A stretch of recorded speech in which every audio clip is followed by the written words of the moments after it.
ako ang inyong Lolo Pael at ito ang aking kwento. Ang Lolo na may demensya. Bars, nandito na ako sa village na tinitira ng lolo mo. Kagad pinindot ni Dieter ang back view camera para makita ng kausap niya sa messenger kung nasang lugar na siya. Anong street nga ulit yon? Tokyo Street Corner, Agana lang, Pars. Basta sabi mo sa taxi driver, diretsuin lang yung way na yan. Sa pinakadulo yon. Nag-iisa lang naman yun doon. Walang kapitbahay. Sasabihan ko na rin si Ate Corazon para abangan ka sa gate. O baba ko muna to para makausap ko siya. O sige Pars, tawag ka na lang mamaya o kaya ako na lang tatawag kapag nandun na ako. Okay, salamat. The best ka talaga, Pars. Napaismid lang si Dieter bago mag-drop call. 2 buwan pa lang simula nang umuwi siya mula sa London. Nagbakasyon lang ang binata para rin ipahinga ang sarili sa pagtatrabaho sa ibang bansa. Wala ng pamilya sa Pinas si Dieter sapagkat lahat sila ay nasa London na. Umuwi lang talaga siya rito dahil na-miss niya rin talaga ang bansang sinilangan. Caregiver ang 30 anyos na binata. Maputi, 5'9" ang taas. Singkit ang mga mata at gwapo, subalit sa kabila ng mga trait na yon at pagkakaroon ng stable na pamumuhay ay nananatiling single pa rin ang binata. Hanggang ngayon kasi ay umaasa pa rin siya sa ex-girlfriend niyang si Eve. Kaedad niya lang din at kakambal ng matalik niyang kaibigan na si Yvonne. Bago kasi mag-migrate sa London ay nagkaroon pa sila ng pangako na maghihintay sa isa't isa. Kaya lang nitong nakarang taon ay kinasal na si Eve sa dati nilang kaklase sa kolehiyo na si Roan, na dati pang karibal ni Dieter sa kanyang ex. Nasa ibang bansa na rin sina Yvonne at Eve at ang tanging pamilya na lamang na natitira sa Pilipinas ay ang kanilang lolo Ignacio, na ayaw namang magpunta sa ibang bansa. Ang katwirang kasi na matandang Ginoo, ayaw niyang mamatay sa banyagang lugar. Kaya nagdesisyon siyang magpaiwan hanggang sa ito na nga. Inabot na siya ng sakit na demensya sa edad na 77. Mayroon namang caregiver na nag-aalaga sa Ginoo, kaya lang ay nag-urgent leave to ng 2 weeks para umuwi ng probinsya dahil sa nanganakang asawa at wala pang ibang makakatuwang. Dito nakiusap si Yvonne kay Dieter na alagaan muna ang kanilang lolo Ignacio pansamantala hanggang sa bumalik ang personal caregiver nitong si Miko mula sa paglilive. Hindi naman mahindian ni Dieter ang matalik na kaibigan. Dahil kahit papaano ay naging malapit din naman siya sa matandang Ginoo noong maayos pa ang memorya nito. Yun na po Manong nakita ko na yung street sign, Tokyo Corner Agana. Doon sa bahay na yon, promise, yan na yon. Eksaktong pagkasabi noon ng binatang singkit, ay lumabas mula sa gate ang isang ginang sa nag-iisang bahay sa area na yon. 5'5" ang taas, chubby, malaki ang mata at ang haba ng buhok ay pantay lang sa baba nito. Siya na siguro si Aling Corazon. Manong, doon na lang po sa tapat ng babaeng chubby ha. Kagad duminto ang driver sa harap mismo ni Aling Corazon. Bumaba namang kagad ang binatang singkit at kinuha sa likod niya ang maleta. Pagkatapos makapagbayad at umalis ng taxi ay sa kanya hinarap ang ginang. Aling Corazon, tama po? Ay ako nga po sir, ikaw ba yung best friend ni Sir Ibon tapos ex ni Ma'am Eve? Ay grabe, ang gwapo mo pala sa personal. Nakukwento ka sa akin dati mukha ka palang model talaga. Pero may asawa na ba kayo ngayon, sir? Hindi ba magalit yung kapag nalaman na yung inaalagaan mo ngayon lolo ng ex mo? Napangiwi lang ang gwapong binata at hindi na niya halos naintindihan ang iba pang sinasabi ng madaldal na babae. Opo, ako nga po si Dieter. Saglit lang po ha, tatawagan ko lang si Yvonne. Ay, sige. Pasensya ka na ha. Ipapasok na lang muna tong maleta mo.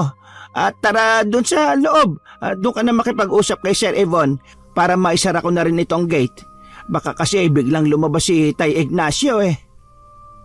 Tumangutangon na lang si Dieter sa ginang pero ang totoo ay medyo naiingayan na siya rito. Nang nasa loob na sila ng bakuran at nang masara na ni Aling Corazon ang gate ay eksaktong sumagot sa tawag si Yvonne. O Pars, andiyan ka na? Hindi kaagad sumagot ang binatang singkit. Itinapat lang nito ang kamera sa babaeng chubby na kumaway-kaway naman. Hello sir, nandito na yung pogi mong best friend na ex ni Ma'am Eve. Ang tangkad pala nito sir, parang modelo naman. Baka hindi naman ako makakonsentrate sa trabaho nito sir. Hindi biro lang ha sir. Sir, ano nga po palang pangalan niyo? Dieter po. Napahalakhak ng gusto si Yvonne matapos marinig ang pinagsasasabi ng kanilang kasambahay. Papasok na muna ako sir at dadalhin ko na tong maleta mo sa kwarto. Sige po, salamat po. Pagkatapos yumukod sa ginang ay saka muling bumaling si Dieter sa video call para ituloy ang pakikipag-usap sa matalik na kaibigan. Nang masiguro niyang wala na si Aling Corazon ay saka niya binakbakan si Yvonne. Ang daldal ng kapitbahay niyo. Bakit ako kilala nun bilang ex ni Eve? Mas madali niya kasing matatandaan kapag gano'n ang sinabi ko. Alam mo naman ng mga marites. Loko-loko ka talaga. Huwag ka maglala. Hindi ka naman maboboring kasama yan si Aling Corazon. Ikaw nang bahala kay Lolo ha. Siguro kahit mga 1 week pwede na. Kasi nag-request na rin ako sa agency kapalit muna ni Miko eh. Mukhang matatagalan siya sa probinsya. Kasi may sakit din yung mga magulang niya. Kaya wala makakatuwang pa ang asawa niya. No problem naman Pars. Hindi naman ako nagmamadali rin eh. Iniisip ko lang din siyempre yung bakasyon mo no. Kaya ka nga umuwi dyan eh. Para makapag-relax tapos binigyan pa kita ng trabaho. Huwag ako Yvonne. Alam mo hindi naman kita mahihindian talaga eh. Kaya sa akin ka unang nagsabi. Babawi na lang ako sa'yo, promise Pars. Pagpalis ka na ng Pinas, dito ka dumiretso sa England para maagala kita. Ikaw kaya pumunta sa London. Daya mo rin eh. Ako pang padadayuhin mo ah. O sige ba, basta set na lang tayo ng date ha. O sa paano, ikaw na munang bahala dyan ha. Makikibalita na lang ako palagi. Ingat kayo dyan Pars. Ikukumusta na lang kita kay Kambal. Baliw. Oo, pero aminin, kinikilig pa rin. Inan to. O sige na, mag-drop call ka na. Baka mamaya kung ano-ano pang masabi mo dyan. Okay, ingat ulit dyan Pars. Sige Pars, same din sa'yo dyan. Pagka-drop call ay napabuntong hininga ng malalim ang binatang singkit habang pinagmamasdan ang magarang bahay ni Lolo Ignacio. Ang laki rin ng bagong bahay na nilipatan nila Lolo Ignacio. Mukhang maganda. Natigilan siya matapos mahagip ng paningin niya ang tila anino ng isang tao sa pangalawang palapag ng kwarto. Hindi niya masiguro kung tao nga yun sapagkat may makapal na kurtinang tumatakip. Naantala na lang siya matapos tawagin ni Aling Corazon na nakatayo na sa main entrance ng bahay. Sir Dieter, tara na at makapagmerienda na habang tulog pa si Tay Ignacio. Mamaya ay mangungulit na naman yon. Sige po. Salamat Aling Corazon. Habang nasa dining area at nagmimerienda ng ginataang munggo, ay saglit na nag-usap ang kasambahay at ang caregiver. Inalam kasi ng singkit na binata kung ano na nga ba ang lagay ni Lolo Ignacio. Sabi ni Sir Ibon, sa London ka raw nagke-caregiver, di ba? Baka siguro maning-mani na lang sa'yo yung alagaan si Tatay Ignacio. Hindi naman po sa ganon. Ganon na po ba kalala ang pagkalimot ni Lolo Ignacio? Medyo pasaway na talaga. Minsan umiihi at dumudumi na siya sa salawal. Alam pa naman niya yung kaso lang, kumbaga parang hindi na niya kontrolado kaya ang ginagawa ni Miko, sinusutan na niya ng diaper si Tay Ignacio. Ganun po ba? Oo, Pero 3 hanggang 4 na beses yata siya nagpapalit kasi yun ang bili nila sir para hindi mag-rashes yung balat niya sa parts na yon. Nakakakilala pa po ba siya ng mga kapamilya niya? Actually, hindi na Kahit yung kambal di na niya kilala, pati yung mga anak niya. Ang lagi na lang niyang binabanggit sila Sir Murphy, saka Ma'am Alice. Mga magulang niya raw yon. Ang tawag nga niya sa akin Mama Alice. Akala niya nanay niya ako. Nang marinig yun ng singkit na binata, ay nakaramdam siya ng kalungkutan kaya napadami ang pagsubo niya ng ginataang munggo. Hindi naman kasi sinabi sa kanya ng matalik na kaibigan na ganun na pala kalala ang lagay ni Lolo Ignacio. Bilib nga ako sa kambal na yun Kasi kahit ganyan na si Tay Ignacio, hindi nila sinusukuan. Nako sir, kung alam mo lang kung gaano kakulit ngayon ang matanda, baka mauna pang pumuti ang buhok mo. Ako nga nangayayat na Ilang araw pa lang ako nakapokus sa kanya gawa ng pag-alis ni Miko. Hindi na inintindi ni Dieter ang mga iba pang sinabi ni Aling Corazon. Pasimple niya na lang itong pinagmasdan sa katawan dahil sa sinabi nito kanina. Pagkalaon ay saka siya biglang napabulala sa isipan. Nangangayayat ka pa talaga sa lagay na yan, Aling Corazon ang chubby-chubby mo na nga Habang nagpapatuloy ng pagkain ay napangiti na lang siya at pasimpleng napailing. Ay sir, pagkatapos niyong kumain, iwan niyo na lang sa lababo yung mangkok Ako nang bahala maghugas niyan. Magpahinga ka na lang din muna sa kwarto mo habang tulog pa yung matanda. Bali, yung guest room sa tapat ng kwarto ni Tatay Ignacio, doon ka raw ilagay sa ni Sir Ebon. Okay, sige, thank you. Ayusin ko rin muna yung gamit ko at saka para makapagpalit na rin muna ng damit. Mamaya sisilip din ako sa kwarto ni Lolo Ignacio para ma-check siya. Ay, sige sir, kayo ang bahala. Tawagin niyo na lang ako sa laundry area kung may kailangan ka May tinatapos kasi ako mga labahan Sige po, Aling Corazon. Sandali lang matanong ko nga pala. Tayong 3 lang ba ang nandito? Wala tayong ibang kasama? Umiling ang ginang kaya nagpatuloy sa pagtatanong ang binatang singkit. Yung kwarto sa taas may tao ba ron? Ay, wala pong tumatao ron sir. Kahit noon pa raw bago ako dumating dito parang ginawa lang nilang storage. Bakit sir? Gusto niyo bang doon na lang kayo? Ayusin ko mamaya yon. Hindi, ayos lang. Natanong ko lang naman. Saka, mas okay na yung room ko sa tapat mismo ng kwarto ni Lolo Ignacio para mabilis ko siyang makikita. Hindi na lang sinabi ng binatang matangkad ang nakita niya sa silid na nasa itaas. Ayaw niya kasing matakot ang babaeng kasama dahil mukha pa namang matatakotin si Aling Corazon. Aling Corazon, wag niyo na po kung iser. Dieter na lang po, kaya di. Kasi yun lang naman ang palayaw ko Naiilang kasi ako kapag may sir. Hindi naman ako anak ng Don at Donya. O hindi rin naman ako professor. Ay, ganun ba? Sir, sige sorry. Sige, siguro di na lang ang itatawag ko sa iyo. Yun na lang. Pasensya na at nasanay lang din talaga ako sa tawag na ganun Para patas tayo, tawagin mo na lang rin akong Ate Cora, wag na Aling Corazon, kasi nakakatanda masyado. O sige po, salamat po. Pagkatapos noon ay uminom na ng tubig ang matangkad na binata. Tapos ay nilagay na niya sa lababo ang mangkok na pinagkainan. Pupunta na muna ako sa kwarto ko, Ate Cora. Salamat sa masarap na merienda Ay nako, salamat din at nagustuhan mo. Mamaya ipagluluto kita ng paborito mong ulam. Sinabi sa akin ni Sir Ebon na na-miss mo yung adobo ng Pinas, kaya yon ang lulutuin ko mamaya. Napangiti na lang ang poging binata bago muling nagpaalam at dumiretso sa kanyang silid kung saan katapat lang mismo ng silid ni Lolo Ignacio. Habang nag-aayos ng kanyang mga gamit ay napatanaw siya sa silid ng matandang lalaki.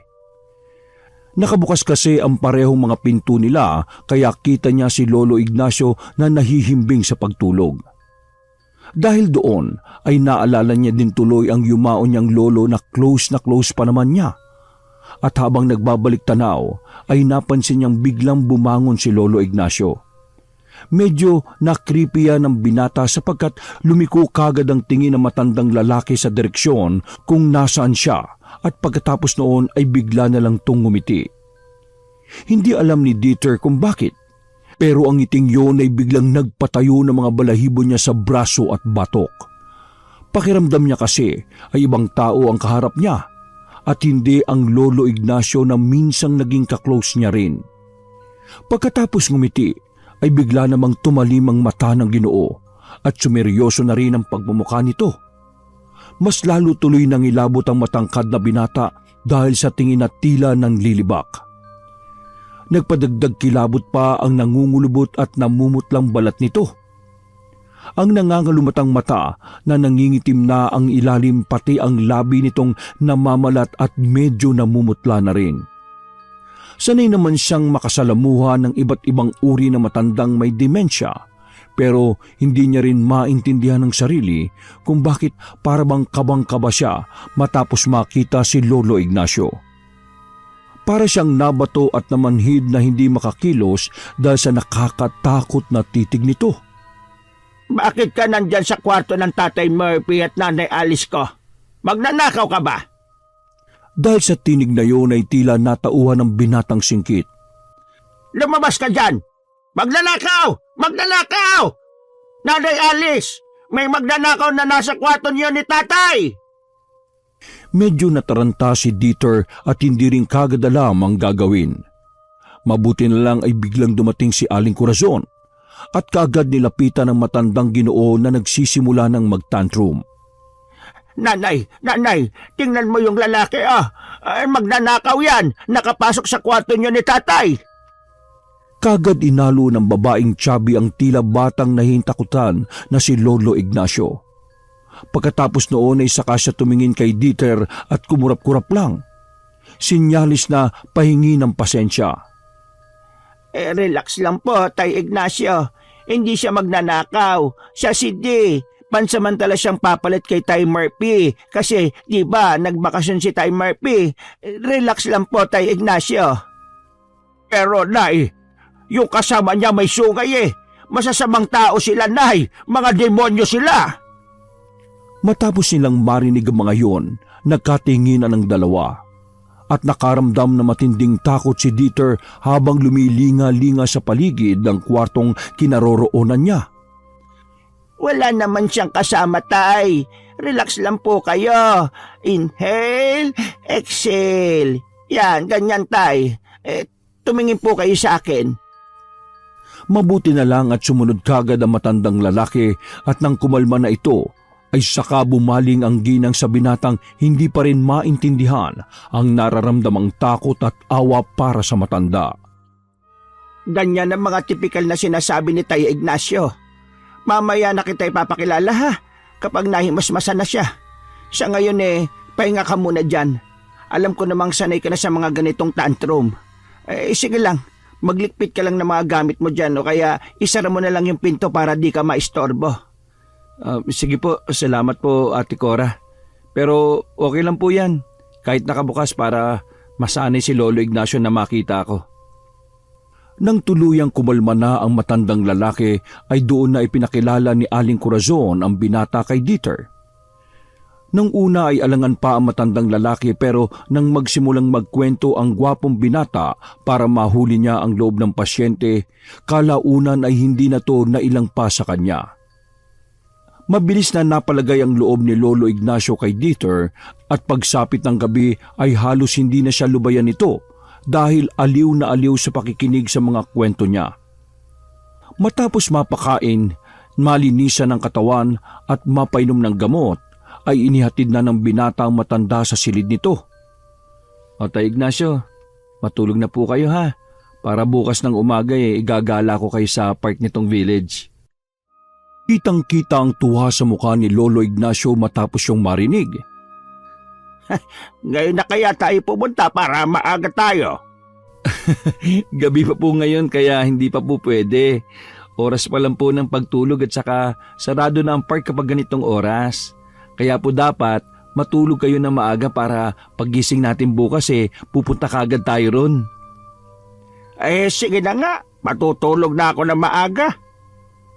Marahang humiga ang matandang Ginoo at kinumutan naman kaagad siya ni Dieter. Nang maayos na ay saka siya muling nagsalita. Papatayin ko na po ang lampshade Good night po. Good night din. Lumayo-layo ka ron sa may sungay ha. Palagi yung nangungulit Natigilan saglit ang binata at pilit na lang nanginitian si Lolo Ignacio. Pagkapatay niya ng lampshade ay lumabas na din siya ng kwarto at isinara na lang ng bahagya ang pinto. Pagkatapos noon ay napalingon siya sa kanyang silid na kaharap lang ng kinaroroonan niya. Hindi maiwasang sumagi sa isip ni Dieter ang mga kakatuwang sinabi ng matandang may demensya.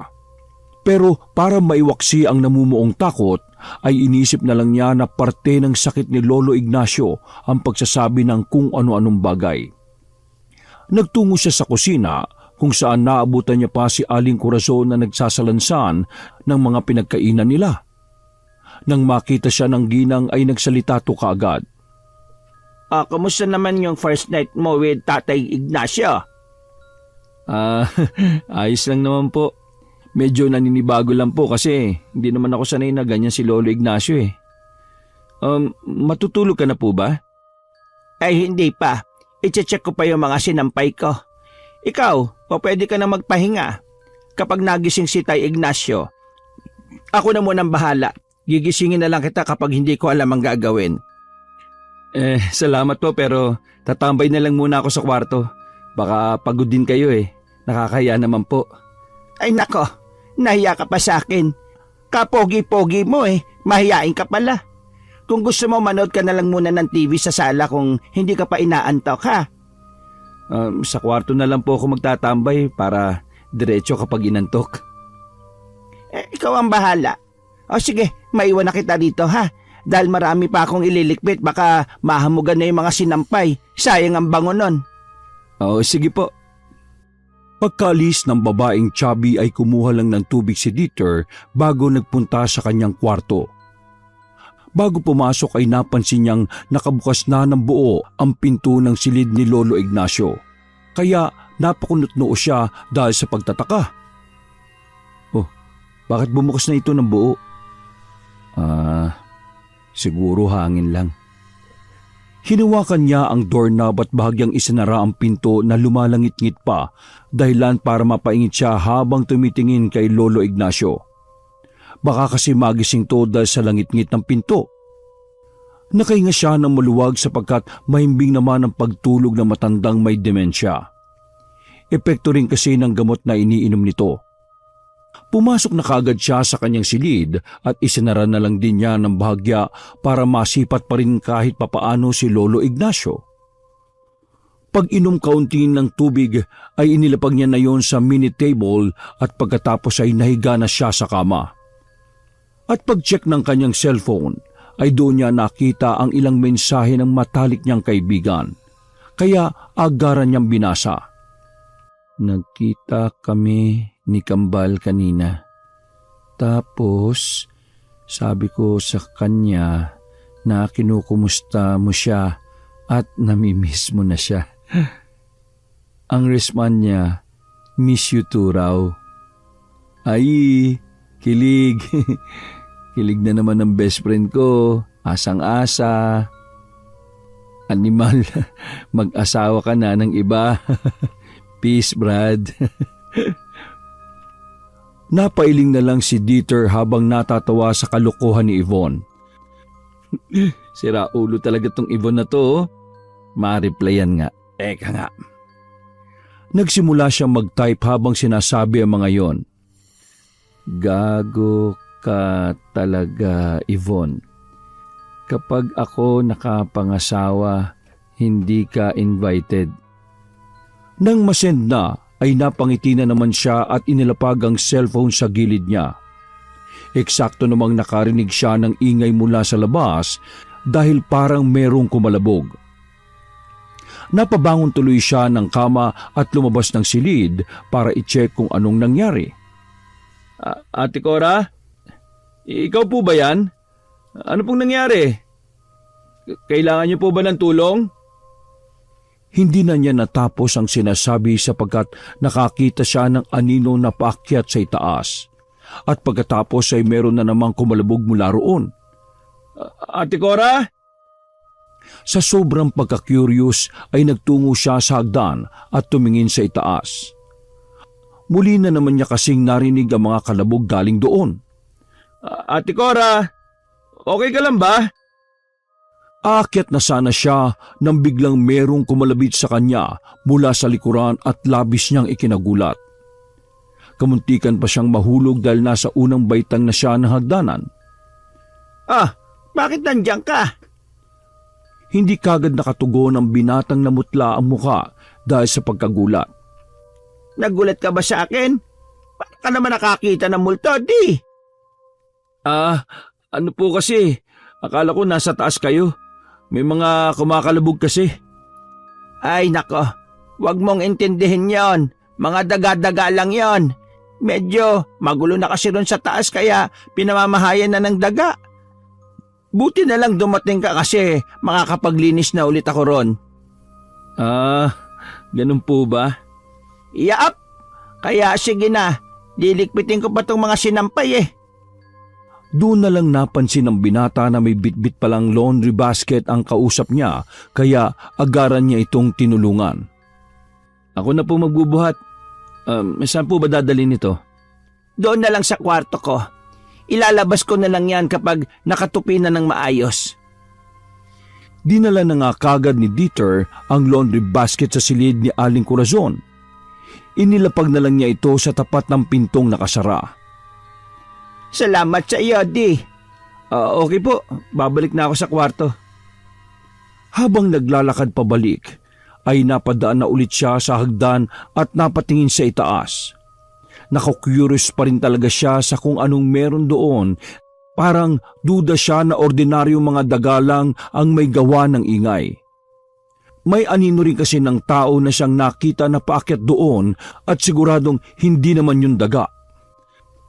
Ipinagsawalang bahala na lamang muna niya yon, kaya nagtuloy-tuloy siya sa pagbalik sa silid hanggang sa mapansin niyang nakabukas na naman ng buo ang pinto ng Lolo Ignacio niya. Napakunot-nod na naman siya na punong-puno ng pagtataka, kaya sa pagkakataong yon ay siniguro niyang hindi na mabubuksan ng buo ang pinto. Naglagay siya sa likod ng upuang pangkalang para kahit hanginin ng pinto ay hindi ito magbubukas ng buo. Pagkatapos noon ay pumasok na siya sa sariling silid at nahiga. Patuloy siyang nag-scroll sa kanyang social media account hanggang sa hindi niya namalayang nakatulog na siya. Nagising na lamang si Dieter nang bumagsak ang cellphone sa kanyang dibdib. Aandap-andap ang mga matang dinampot niya yon hanggang sa hindi sinasadyang mapabaling ang tingin niya sa pintuan. Tumagal ang tingin niya roon sapagkat nakamasid siya kay Lolo Ignacio na nahihimbing sa pagtulog. Maya-maya pa ay nadinig niya ang paglangit-ngit ng upuang ikinalang niya sa likod ng pinto ng kwarto ng matandang may demensya. Tila ba merong umahatak noon kaya napakusot siya ng mata at bumangon para mas masipat kung sino yon. Wala siyang makitang tao roon. Pero nakikita niyang gumagalaw ang upuan na may kung sinong humahatak ng marahan. Umalis siya sa kama at marahang nagtungo sa pinto para mas masipat kung sino yon. Nakita siya ng imahe ng nakahawak sa pinto pero hindi niya mamukaan dahil sa madilim sa kabilang kwarto. Lolo Ignacio? Natigilan na siya matapos ma-realize na natutulog ng mahimbing ang matandang lalaki. Nang muling mapadako ang tingin niya sa nakitang imahe, ay doon na ito unti-unting luminaw sa kanyang paningin. 7 talampakan ng taas, naghahalong itim na at mamula-mula ang balat na parang naaagnas. May sungay at nanlilisik ang mga mata. Bigla itong umiti kaya naman napaatras siya. Subalit huli na nang mapagtanto niya na sa isang kisap mata ay nasa harapan na niya ang malademonyong nilalang. Hinawakan siya nito bigla sa liig at saka naglabas ng dila nitong hati sa gitna. kaya nagmistulang dila yun ng ahas. Pinilit niya namang alisin ang kamay nito sa pagkakahawak sa leeg niya, subalit tila wala siyang kalakas-lakas. Para siyang nilukob ng nakapanghihinang puwersa na punong-puno ng kadiliman. Bitiwan mo ako! Ngumiti lang ulit ang demonyo na hindi natitinag. Pagkatapos noon, gamit ang malaahas na dila ay dinilaan siya nito sa magkabilang pisngi, kaya nakaramdam siya ng matinding pagkaparalisa. Hindi na niya maikilos ang buong katawan at bigat na bigat ang kanyang pakiramdam. Nanatili ang nakakatakot na tingin ng demonyo sa kanya. Umalingasaw din ang nakasusulasok nitong amoy. Ang amoy ng asupre pati ng mabaho at nabubulok na bagay na parang dekada nang nalukob. Pakawalan mo ako, demonyo! Huwag kang pakialamero. Dapat sa'yo mamatay na. Saka siya nito sinakal ng maigpit sa leeg, dahilan para mapasigaw siya at biglang mapabalikwas ng bangon. Hayop na yan. Pagbangon ay napahawak siya sa leeg sapagkat damang-dama niya pa rin ang maigpit na pagkakasakal sa kanya. Napasign of the cross nang wala sa oras ang binatang kasunod ng pagpupunas ng mukha dahil sa pawis. Bad dream lang pala. Naknang teteng naman oh. Nang kukunin niya ang cellphone sa bandang kaliwa, ay doon niya lang napansin na mayroong nakatayo sa bandang gilid kaya napaatras siya sa takot at gulat. Demonyong yan! Natutop niya rin kaagad ang bibig nang ma-realize niya na si Lolo Ignacio lang pala ang nakatayo na yon. Kabado siyang napahawak sa dibdib at dinama ang mabilis na tibok ng kanyang puso. Nang medyo kumakalma na, ay sa kanya kinausap ang matandang Ginoo na nanatiling nakatayo lang sa gilid niya. Lolo Ignacio, bakit po kayo nandyan? May kailangan po ba kayo? Hindi umimik ang matandang lalaki. Tumingin lang ito sa kanya na matagal kaya umiwas ng tingin ng binata hanggang sa maglakad na lang ito ng marahan palabas ng kwarto. Napabuntong hininga si Dieter at kahit kinakabahan pa rin siya, ay umalis siya ng kama para sundan ng lolong may demensya. Inakay niya ulit ito pabalik sa kama at saka pinahiga. Lo, tulog na po kayo. Hindi pa rin umiimik ang matandang lalaki. Pumikit lang to na parabang walang nangyari. Pagka-check niya rin na puno na ang diaper nito, ay pinalitan niya yung kaagad. Olo, matulog na po kayo ha. Nang masiguro niyang tulog na ulit si Lolo Ignacio, ay pinatay na niya ulit ang lampshade at lumabas na siya ng kwarto. Kaya napansin niya ang bangko na itinukod niya kanina. Wala na to sa pwesto kaya naalala niyang bigla ang panaginip. Panaginip lang yun ha. Natigilan na siya matapos mapagtanto ang mga bagay-bagay. Dahil doon ay unti-unting nangilabot ang kanyang katawan. Simula sa talampakan ay gumapang ang takot sa tuhod. Paakyat sa tiyan hanggang sa marating nito ang kanyang dibdib na siyang dahilan kung bakit bumilis ang kanyang paghinga. Dali-daling naglakad si Dieter pabalik sa kanyang kwarto at humiga sa kama.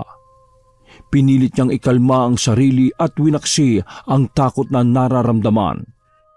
Kaya nagpatugtog siya ng mga Christian song na palagi niyang pinatutugtog kapag nagtatrabaho siya doon sa London. Sa pamamagitan kasi ng mga yon ay maiibsan ang takot at pangambang nararamdaman niya. Lord, You are good in many ways. Thank you for your guidance. Alam ko pong hindi mo ko pababayaan sa lugar na ito. Kasama ko ang presensya mo pati ng libu-libong anghel dyan sa kalangitan. Thank you so much, Lord. I reject the works of the devil in Jesus' name. In Jesus' name, I reject the works of the devil. Pagkatapos ng panalangin na yon, ay sinabayan na rin niya ang Christian song na pinakikinggan hanggang sa tuluyang guminhawa ang kanyang pakiramdam. Nawala ang takot na namumuo sa kanyang puso at napalitan niyo ng katiwasayan Kaya naman pagpikit niya ng mga mata ay nakatulog siya kaagad at nagising na lang matapos maramdaman ang vibration ng kanyang cellphone.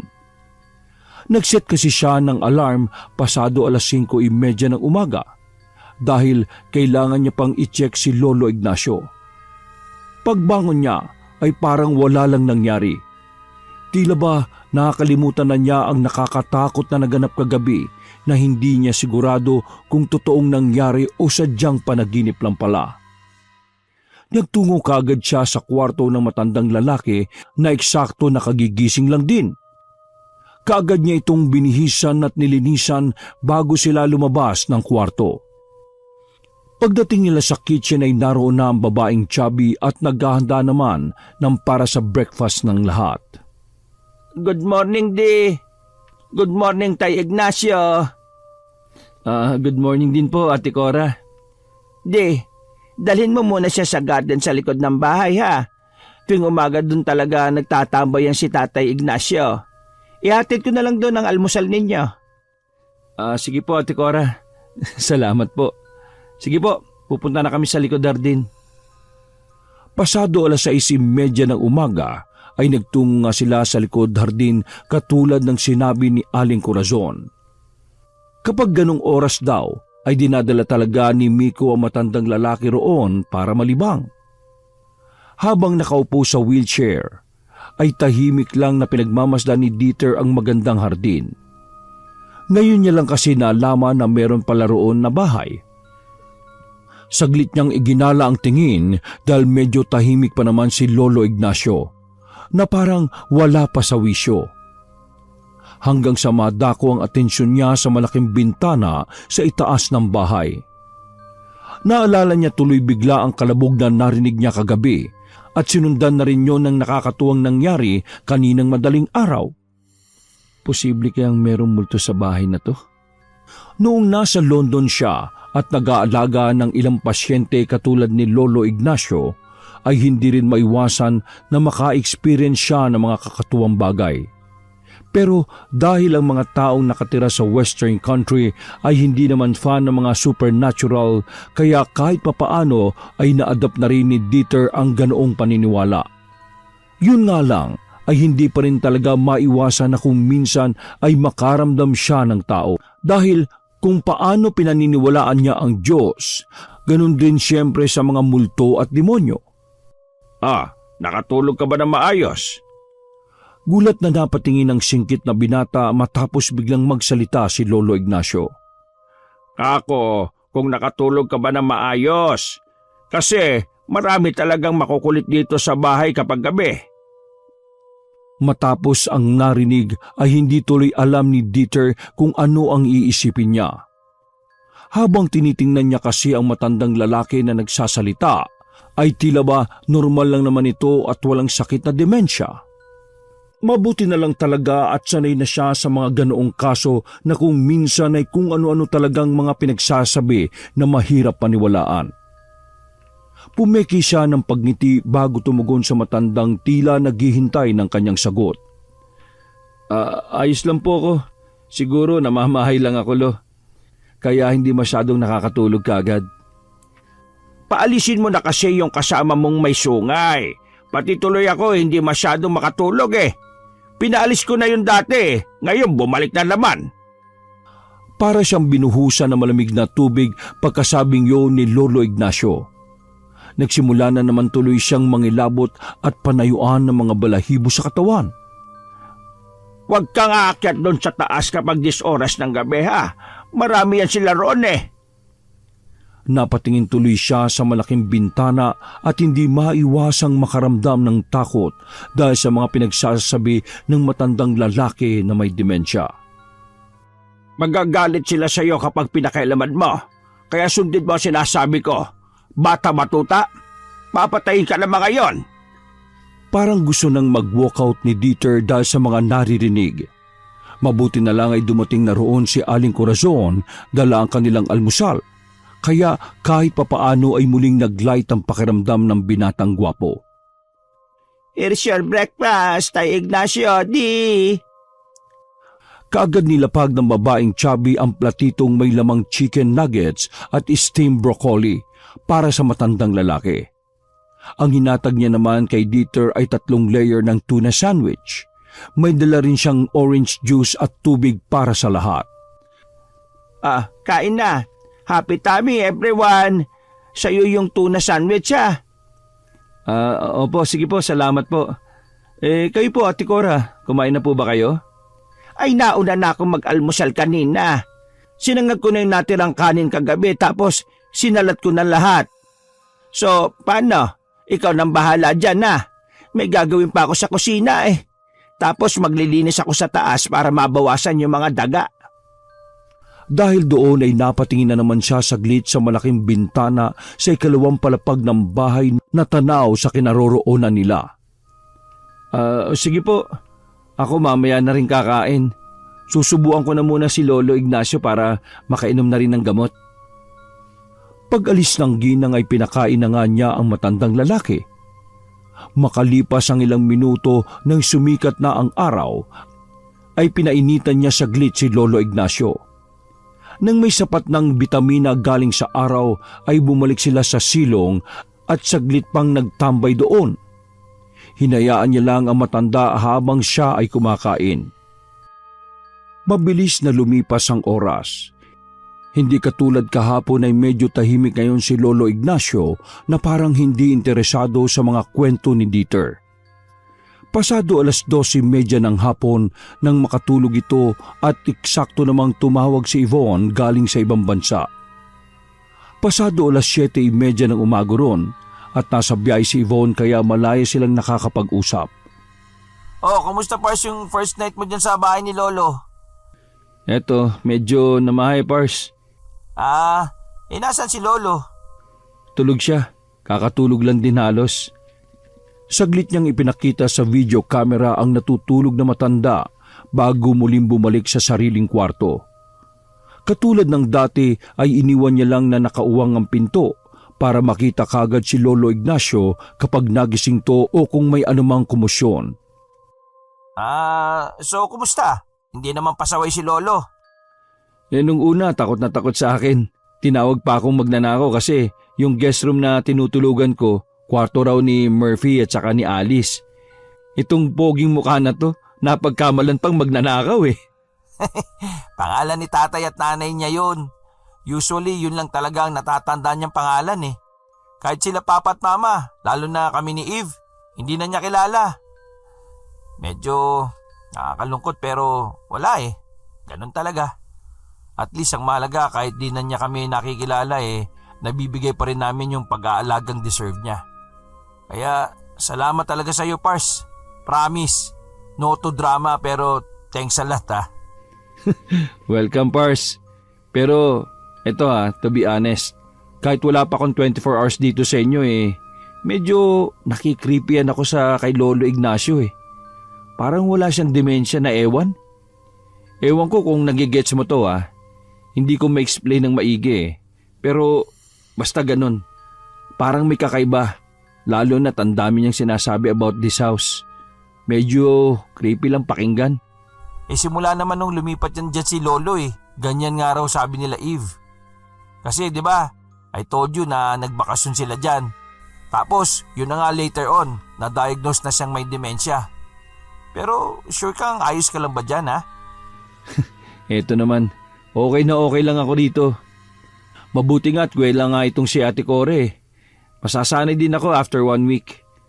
Baka malay mo, gugulin ko na lang yung 1 buwan ko dito bago bumalik ng London. Nagtawanan na magkaibigan pagkatapos noon. Marami pa silang mga pinag-usapang random na bagay at pagsapit ng 9 ay nagpaalam na si Yvonne dahil nakarating na to sa lugar ng pagmimitingan niya. Eksaktong pagka-drop call ay medyo nagulat na naman si Dieter matapos makita si Lolo Ignacio na nakatayo sa mismong pinto ng kwarto nito. May kailangan po kayo, Lo? Hindi umimik ang Ginoo. Mabagsik lang tong tumingin sa kanya. Ilang segundo tong nanatiling nakatayo sa pintuan bago patabog na sinara ang pinto ng kwarto nito. Nagulat naman si Dieter sa ginawang yun ng matanda kaya bumangon siya sa kama at marahang lumapit sa nakasarang pinto. Idinikit niya roon ang mga tenga para pakinggan saglit ang matandang lalaki. Subalit iba-iba ang mga boses ang kanyang naririnig na nagpatayo ng kanyang mga balahibo. Tinig yun ng parang pinaghalo-halong dyablo na may kung ano-anong mga ibinubulong na hindi maintindihan. Sinubukang pihitin ng singkit na binata ang doorknob kaya lang ay nakalakto. Kaya kahit natatakot ay nag-aalala siya para sa matandang may demensya. Sapagkat baka kung ano pa ang gawin nito. Lolo Ignacio? Huwag kang makikialam dito! Lumayo siya sa pintong nakasara dahil may kumalabog mula roon matapos siyang marinig ang nakakakilabot na boses. Hindi pa ron natatapos ang lahat sapagkat mula sa loob ay narinig niyang sumigaw si Lolo Ignacio na tila ba humihingi ng tulong at takot na takot. Tulong! Tulungan niya ka! Parang awa niyo na! Manahimik kang walang hiya ka! Sinundan pa yon ng maladyablong pagkalakhak, kaya mas lalong nangamba ang binatang singkit para sa buhay ni Lolo Ignacio. Pinilit niyang pihitin ang doorknob subalit nakalak pa rin to. Kaya tumakbo na siya at pinuntahan si Aling Corazon mula sa silid nito na kapapahinga lang din. Ate Cora! Si Lolo Ignacio! Tarantang napabangon ng babaeng chubby sa kanyang higaan. Anong nangyari kay Tayo Ignacio? Diyos ko po! Pairam po ng duplicate key ng kwarto niya. Bilis po! Nalak yung kwarto niya. Tapos naririnig ko siyang sumisigaw ng malakas. Humihingi siya ng tulong. Natatarantang hinanap ng ginang ang nasabing susi at nang makita na ito ay kaagad niyang iniabot kay Dieter na tumakbo ng mabilis papunta sa silid ni Lolo Ignacio. Sumunod sa kanya si Aling Corazon na halata sa muka ang matinding pag-aalala. Mahabaging Diyos, ano bang nangyari? Paanong nalak ang pinto? Hindi na umimik si Dieter. Pagdating ay kaagad niyang sinusian ng doorknob hanggang sa mabuksan ang silid. Subalit taliwas sa narinig niya kanina, tulog na tulog si Lolo Ignacio kaya napatingin siya kay Aling Corazon na punong-puno rin ng pagtataka. Akala ko ba Nalak po talaga. Narinig ko siyang sumisigaw kanina, promise po. Napahawak ang ginang sa dibdib nito at pilit na ikinakalma ang sarili. Grabe ka, Di. Pinakababaw ko ng bongga. Huwag ka namang magbiro ng ganyan, ha? Pakinggan mo yung tibok ng puso ko, oh. Parang luluwa na sa sobrang takot. Ikaw na lalaki ka. Buti na lang talaga pogi ka. Kung hindi, nako. Nahampas pa ng mahina si Dieter sa kanyang braso at pagkatapos noon ay nauna nang lumabas ng silid si Aling Corazon. Naiwan siyang naguguluhan at pilit na pinoproseso ang mga nangyari at narinig kanina lang. Walang yan, oh. Dahil din sa nangyaring yon, pagsapit ng hapon ay naisipan nilang tanggalin ang doorknob at palitan ng walang lock button upang maiwasan ang aksidenteng pagkakandado. Dahil may experience naman si Dieter sa pagkakarpintero, kaya nakumpuni niya kagad yun. Mabilis na lumipas ang oras. Kabababa lang ni Aling Corazon galing sa paglilinis sa ikalawang palapag nang makita siya ni Dieter. Nasa living room kasi sila ni Lolo Ignacio at nanonood ng palabas. Masaya pa noon ang matandang may demensya sa panonood nito habang si Dieter ay tila nahihiya pa rin sa nangyari kanina.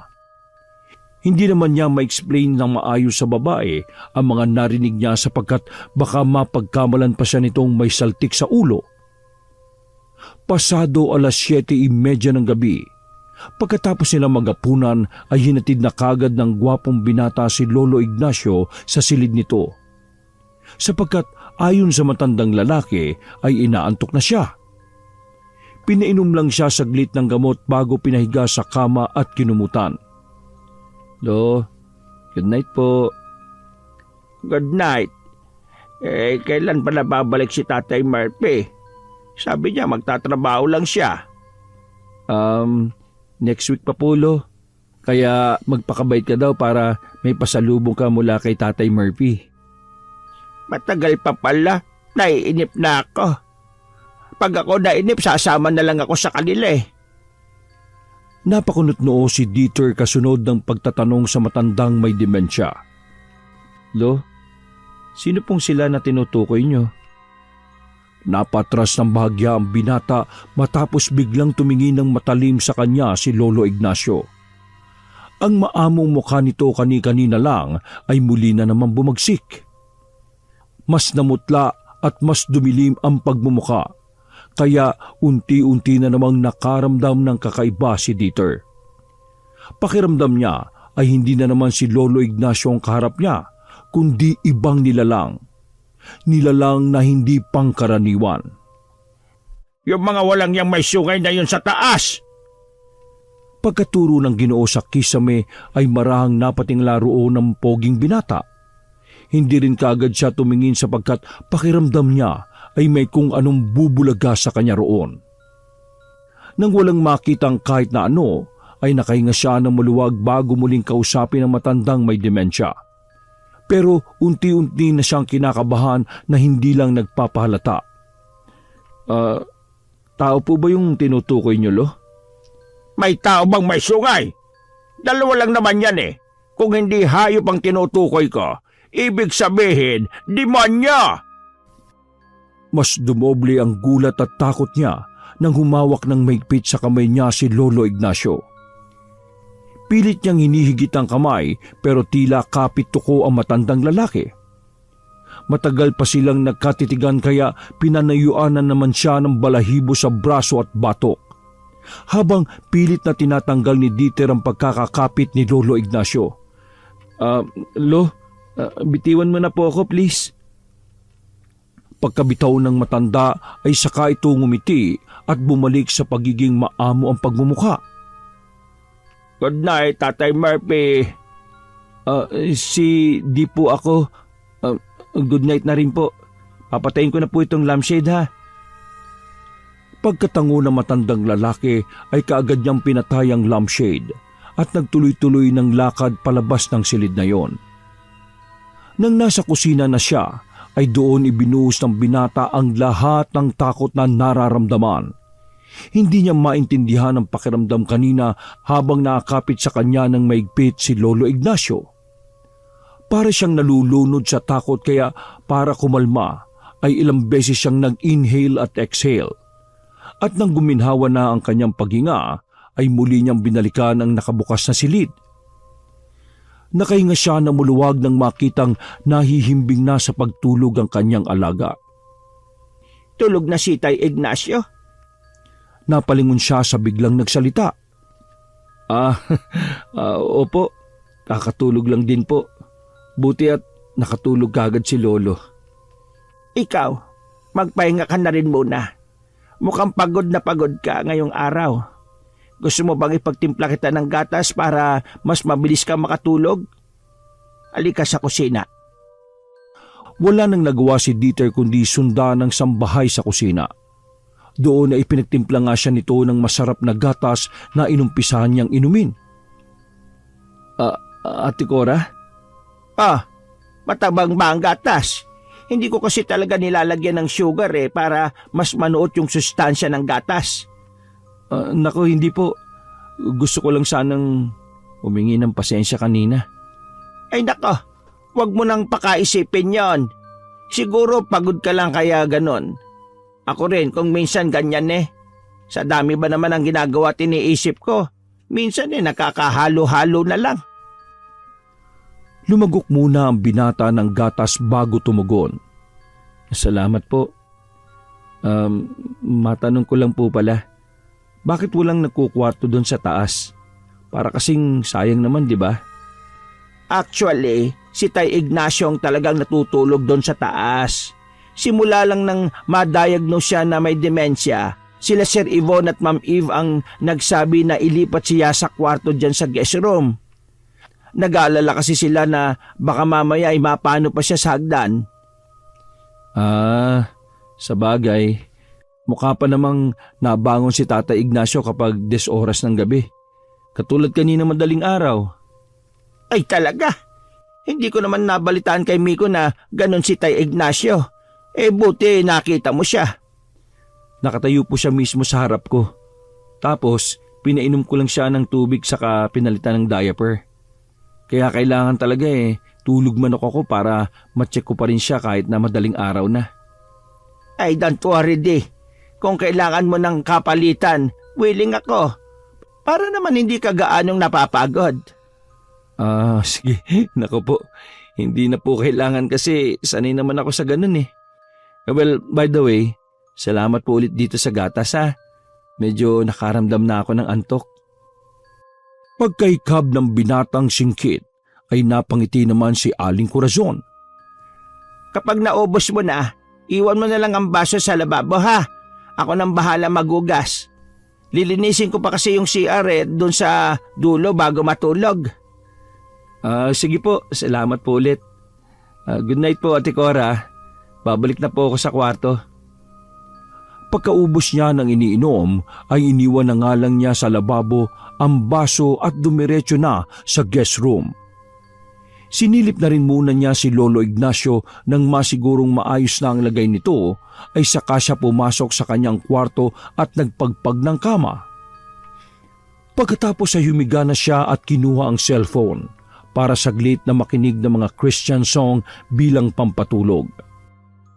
Habang nakikinig ng awitin ay nakatingin lang siya sa kabilang kwarto. Iniisip na naman ang mga narinig niya kanina roon nung naglak ng kusa ang silid. Sure naman akong hindi yun dahil sa pagod kanina. Meron talaga akong narinig Sila Miko at Ate Cora kaya naka-experience din nitong mga na-experience ko. 2 days pa lang ako rito pero parang pakiramdam ko tuloy ang tagal-tagal ko na sa bahay na to Natigilan siya na mag-andap-andap ang dim light sa loob ng kwarto. Kaya saglit siyang napabangon at napatingin doon.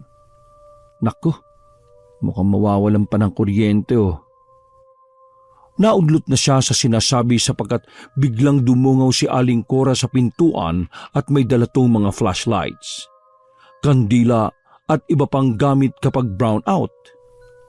Pasensya na sa istorbo ha. Nakalimutan ko palang sabihin sa'yo kanina na magkakaroon ng power interruption kaya eto, paki-ready. Tumayo si Dieter at kinuha ang mga nasabing gamit. Hanggang anong oras po daw?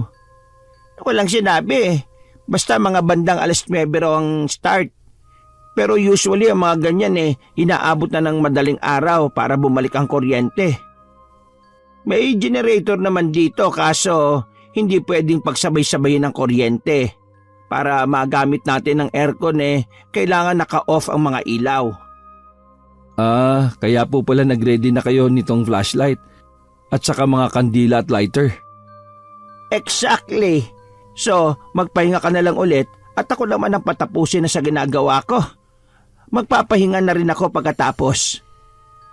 Pagkaalis ng babaeng chubby ay bumalik na rin ang gwapong binata sa kama at nahiga ng maayos.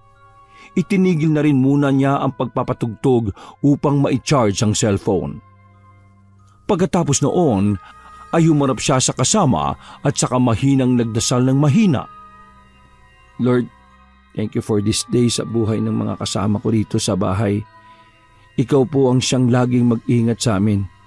Pero ilayo mo po kami sa anumang gawa ng kasamaan. In Jesus' name, I pray. Amen. Marahan na niyang ipinikit ang kanyang mga mata hanggang sa makatulog siya na maayos. Pasado 2:00 ng hating gabi ay nagising si Dieter matapos maramdaman ang init. Medyo humina na kasi ang lamig ng aircon, kaya medyo nanlagkit ang pakiramdam niya dahil sa pawis. Pagkapunas ng sarili ay sa kanya naalala bigla si Lolo Ignacio, kaya naman dali-dali siyang tumayo at kinuha ang emergency flashlight. Nang matapatan ng ilaw ang silid ng matandang lalaki, ay nawala ang antok niya sapagkat wala ng tao sa kama. Naalarma kagad ang binata at dali-daling sinipat ang banyo ng nasabing silid. Nang hindi makita roon ng matandang Ginoo ay lumabas kagad siya ng kwarto para hanapin ito. Lolo Ignacio, nasan po kayo? Papunta na sana siya ng kusina nang mahagip ng kanyang paningin ang anino ng tao na paakyat sa ikalawang palapag. Isa lang kagad ang pumasok sa isip niya, na si Lolo Ignacio ang taong paakyat na yon, kaya dali-dali niyang sinundan. Naku po, Lolo Ignacio, huwag po kayo umakyat dyan. Madilim at delikado. Natigilan na siya sa pagsasalita sapagkat biglang nagpatay-sindi ang emergency flashlight. Tinaktak niya pa ito, habang marahang umaakyat hanggang sa tuluyang hindi na sumindi pa. Dahil doon ay napilitan na lang siyang gamitin ang flashlight ng kanyang cellphone. Nang nasa ikalawang palapag na, kung saan unang beses niyang naakyat, ay tila ba iba kaagad ang naging pakiramdam ni Dieter. May kung anong lamig at mabigat na aurang bumabalot sa dakong yon, kaya tumigil siya saglit at nag-alangan kung tutuloy pa ba o hindi na. Sa isip-isip ng binata, kung di lang niya inaalala si Lolo Ignacio, ay hindi na siya mag-aaksaya ng oras na umakyat pa roon. Napakadilim ng lugar. Amoy kulob at kakaiba ang binubugang puwersa. Malimig at mabigat sa pakiramdam na parang nakakahilo. Kahit ang flashlight ng cellphone niya ay nag-andap-andap din, kaya medyo nangangamba ang binata habang sinisipat kung nasa ang silid si Lolo Ignacio. Lolo Ignacio? Sa bawat pag-akbang ay nararamdaman lalo ni Dieter ang lamig na nanunuot kahit hanggang sa kanyang kaluluwa. Napayakap tuloy siya sa sarili habang hinahanap ang matandang may demensya. Ilang saglit pa ay nakarinig siya ng mga yabag mula sa nag-iisang silid na nasa pinakadulo ng ikalawang palapag. Nagmamadali siyang nagtungo roon, kahit pa iba na talaga ang takot na nararamdaman niya. Lolo Ignacio, nandiyan po ba kayo? Paglapit niya sa nakasarang pinto, ay hindi niya kaagad ito binuksan. Bukod kasi sa boses ng matandang lalaki ay may ibang boses pa siyang naririnig. May hina lang ang mga yon, pero sigurado siyang boses yun ng tao, kaya idinikit niya ang tenga sa nakasarang pinto at pinakinggan ang mga usapan. Nung una ay hindi niya talaga maunawaan kung ano mga pinagsasasabi sa loob ng kwarto, hanggang sa kalaunan ay palakas na ng palakas ang mga boses. May bumubungis-ngis, may umiiyak, may galit, may natatakot at may nagmamaktol. Iba't ibang boses na hindi niya alam kung kanino lahat ng gagaling yon, hanggang sa matigilan siyang matapos marinig mismo ang boses ni Lolo Ignacio na mahinang nagsasalita. Nandyan na siya sa labas ng pinto, nakikinig at naghihintay. Dahil doon ay tumanggal ang pagkakadikit ng tenga ni Dieter sa pinto at nagsimulang mapatras, subalit natigilan din kagad ng muling magwika si Lolo Ignacio. Pumasok ka na! Huwag ka lang maya! Gusto mo kami makilala, di ba? Napalunok ng laway si Dieter at may pag-aalangang lumapit sa nakasarang pinto.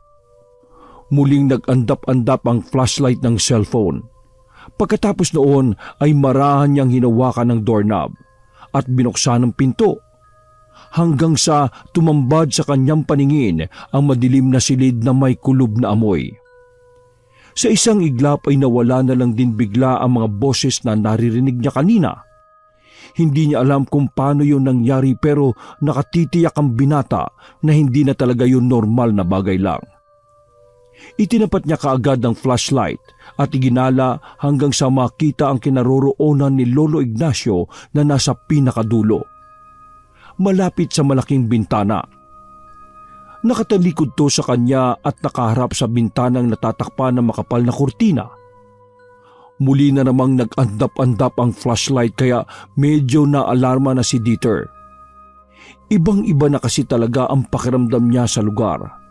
Parang may kung anong alagad ng kadiliman ang namamayani roon. Gayunpaman ay nilakasan pa rin niya ang loob para mabalik sa guest room si Lolo Ignacio. Lolo, ano pong ginagawa niyo rito? Bumaba na po tayo. Wala kayong kasama rito. Tara na po, Lolo Ha? Natigilan siya sapagkat bigla na lang siyang nakarinig ng tila gripong tumatagas. Pagtingin niya sa ibabang parte ng Ginoo ay umiihi na pala ito.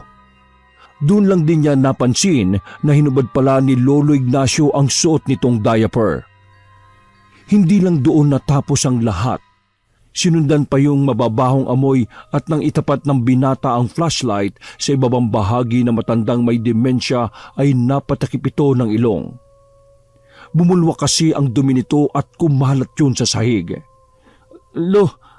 Tara na po sa baba. Uugasan ko na po muna kayo. Nang pahakbang na siya, palapit kay Lolo Ignacio ay muli siyang natigilan. Narinig niya kasi ang mahinang bungisngis nito pero iba na ang boses.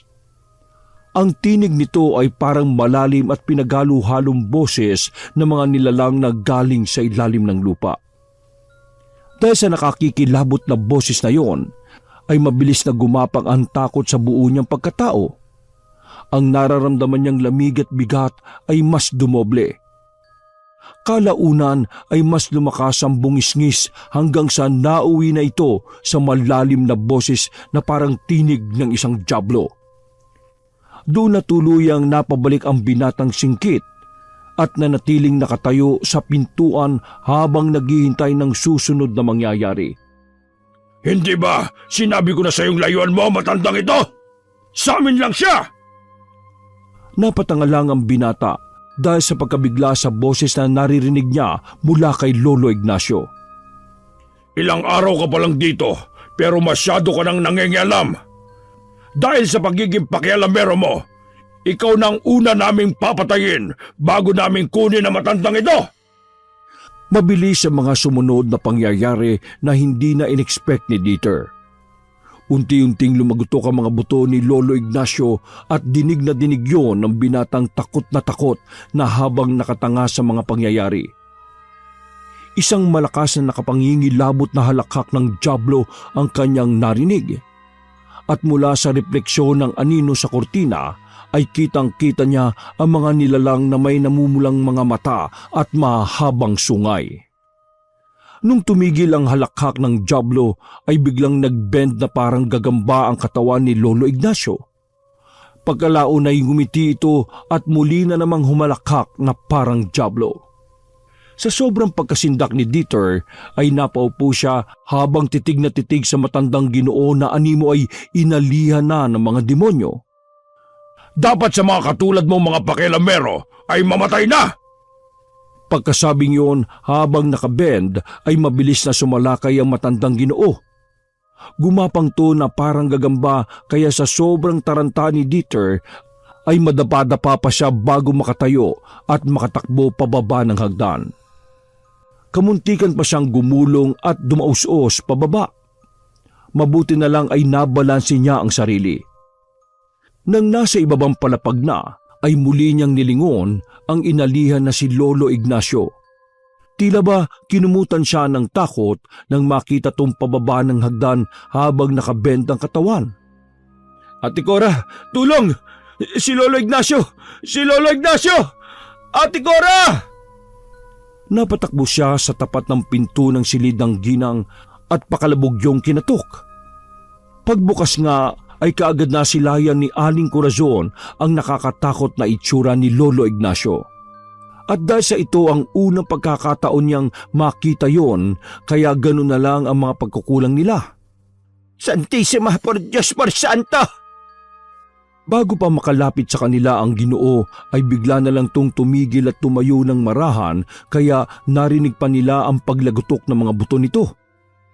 Napayakap naman ang babaeng chubby kay Dieter habang umiiyak sa sobrang takot.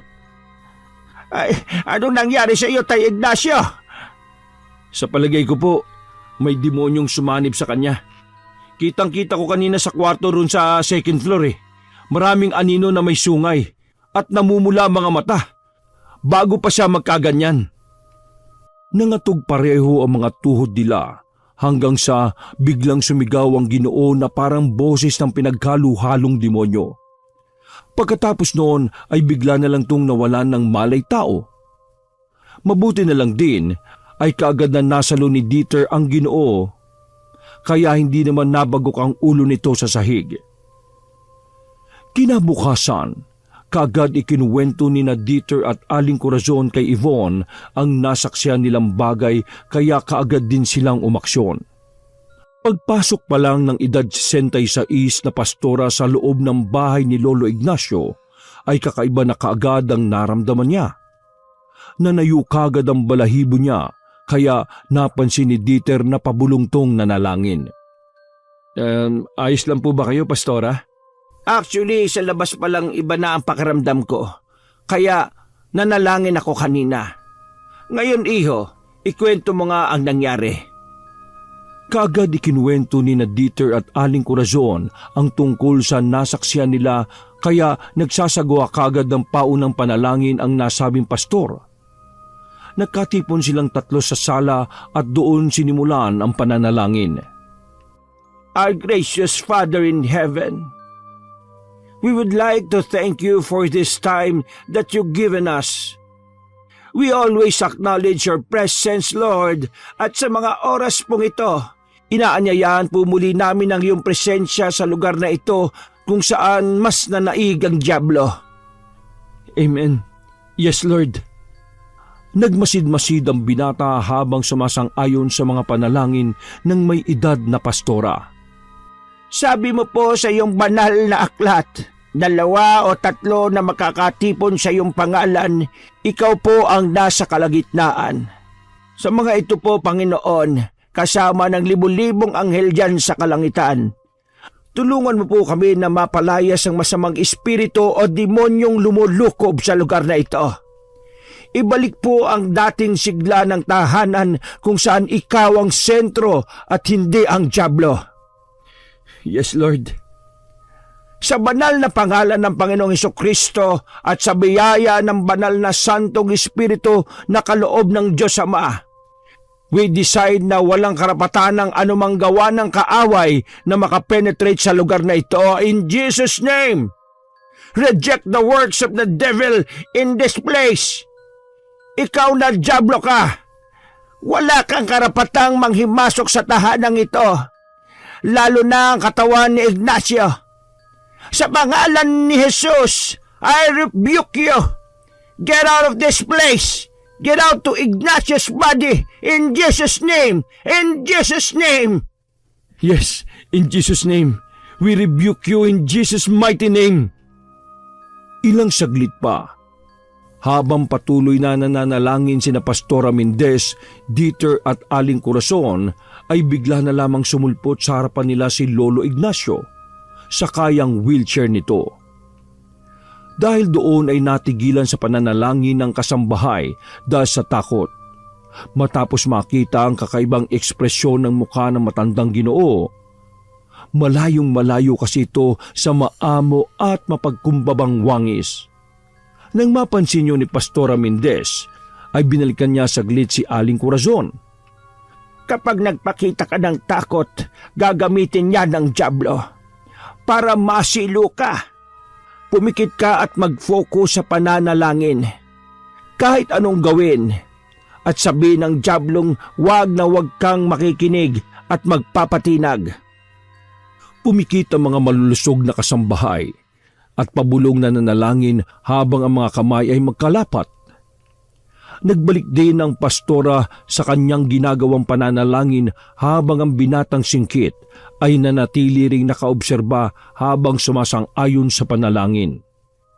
Ikaw, demonyo na umaalipin sa pagpapahirap sa anak ng Diyos! Lumayas ka sa pangalan ni Jesus! Inuutusan kita ngayon din na magpakilala at lisanin ang lugar na ito at ang katawan ng taong yan! In Jesus' mighty name! In Jesus' mighty name, we rebuke devil! In Jesus' name! In Jesus' name! Wala kang karapatan sa lugar na ito, kaya inuutusan kitang bumalik kung saan ka nararapat, sa impyerno! Nagsimulang lumamig ang kapaligiran, kaya nangilabot ng husto ang mga katawan nila, subalit hindi nagpatinig ang pastora maging si Dieter at Aling Corazon na sinisikap na patatagin ang kanilang pananampalataya sa Diyos. Maya-maya pa ay pumagitna na sa kanila si Lolo Ignacio at nagpaikot-ikot gamit ang wheelchair.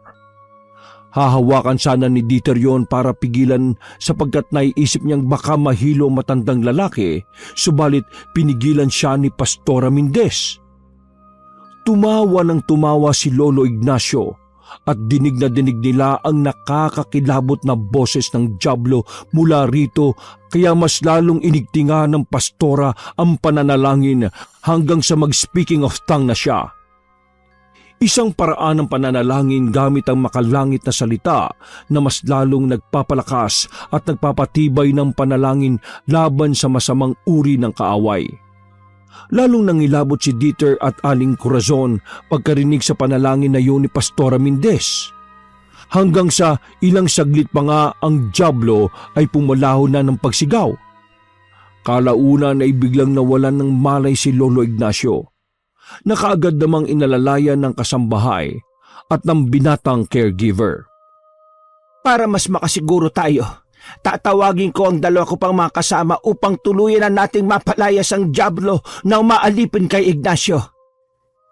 Pagsang-ayon ni Dieter at Aling Corazon ay tinawagan nga ni Pastora ang dalawa pang pastor na mas bata sa kanya, sina Mr. Diaz at Mr. Ramos. Pasado 7:00 ng gabi, pagkatapos magapunan ay 3 pastor ang nanalangin sa loob ng bahay. At doon nga ay mas nadinig nila ang nakakatakot na tinig ng dyablo mula sa 2nd palapag ng bahay na matagal na palang pinahihirapan ang katauhan ni Lolo Ignacio, kaya nagkaroon na rin to ng demensya. In the name of the Father, and of the Son, and of the Holy Spirit, hinihingi namin ang iyong pangalan. Dyablo na nananahan sa lugar na to, inuutusan ka namin bumalik sa impyerno! Sa biyaya at bisa ng kapangyarihan ng Panginoon, sa ilang oras na pakikipagpambuno sa pang-aalipin ng mga demonyo kay Lolo Ignacio, ay nakalaya na rin ito ng tuluyan sapagkat sa wakas, inilahad din ng demonyo ang kanyang pangalan. Halos inabot sila ng 4:00 na madaling araw bago tuluyang malaman ang pangalan ng demonyo at mapalayas to ng tuluyan. Salamat sa Panginoon at sa tulong ng mga kapwa ko, Pastor, pati na rin ang pananampalataya niyo, Cora. At ikaw, Dieter, dahil sama-sama nating napatalsik ang demonyo ng tuluyan. Maraming salamat po talaga sa inyo, Pastora Mendez, Pastor Diaz at Pastor Ramos. Ipinayo ng mga pastor na kahit meron ng demensya si Lolo Ignacio ay dapat mapanatili ang pagkakaroon nito ng ugnayan sa Diyos, sapagkat sabi ng Biblia, kapag ang masamang espiritu ay lumabas mula sa isang tao, ito ay gumagala sa mga lupaing tigang upang magganap ng mapagpapahingahan. Kung wala itong matagpuan, ay sinasabi sa sarili, babalik ako sa tahanang aking pinanggalingan. Pagbalik niya at makita itong walang laman, malinis at maayos, aalis muna siya at magsasama pa ng 7 espiritong mas masama pa kaysa sa kanya at papasok sila sa paninirahan doon. Dahil dito, ang taong minsan nang naalihan ay binalikan at magiging mas masama pa kaysa dati. Bago tuluyang umalis si Dieter ay siniguro niyang hindi na maalihan ng demonyo ang matandang may demensya. At sa biyaya ng Diyos ay ganoon nga ang nangyari. Makalipas ang 3 taon ay pumanaw na si Lolo Ignacio ng maayos ang kalagayan. Sa huling hantungan ng matanda ay muling nagkita sina Dieter at Eve na pareho ng mga single. Pagkatapos noon ay nagkamabutihan na sila ulit at muling nagkabalikan. Wakas!